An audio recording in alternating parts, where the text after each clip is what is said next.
Lorsque son arrivée à la tête de l'édition de la mi-journée de TF1 a été annoncée, tous les regards se sont alors braqués sur elle.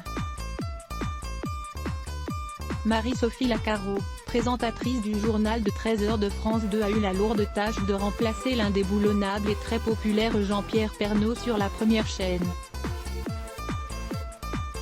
Un coup de projecteur sans précédent pour cette journaliste jusque-là peu connue du grand public. Et tout n'a pas été facile pour elle.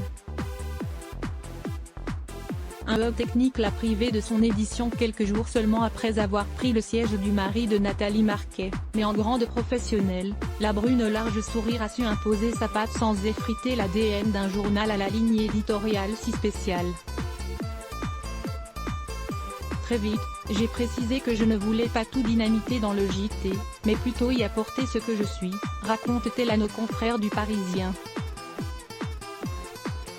Marie-Sophie Lacaro a décidé de ne plus parler de sa famille et de ses enfants, mais être à la tête d'un journal suivi par des millions de téléspectateurs quotidiennement n'est pas toujours une sinécure.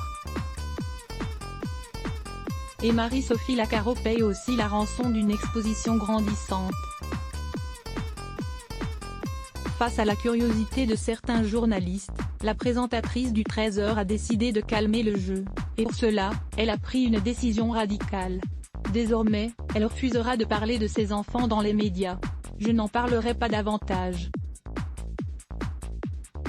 Dans certaines interviews, il m'est arrivé d'évoquer mes enfants sans en dire énormément et je n'en peux plus de voir mes propos déformés et sortis de leur contexte, explique, remontée, la maman de Malo et Tim. Elle précise d'ailleurs ensuite, récemment, j'ai lu que j'avais sacrifié mes enfants pour en arriver où je suis. C'est faux et horrible, ils sont toujours passés avant tout. Donc c'est terminé, je n'en parlerai plus. À voir également, sinon elle peut aller bosser en usine. L'interview de Marie-Sophie Lacaro, la star du 13h de TF1, qui ne passe pas du tout. À lire aussi @blogtest. Why?